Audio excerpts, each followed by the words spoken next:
अस्सलाम वालेकुम वरहमतुल्लाहि वबरकातुहू। वालेकुम सलाम वरहमतुल्लाहि वबरकातुहू। दूसरा आपका नाम क्या है?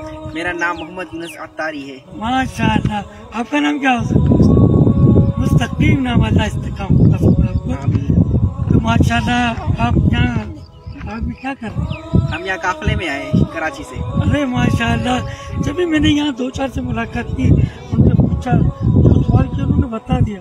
मैंने पूछा कहाँ से सीखा, बोला मदनी काफिले से सीखा। तो माशाअल्लाह आप सिखा रही हैं। हम कराची फैजान मदीना से कराची से हमारा काफिला है ना, यहाँ लांडी में।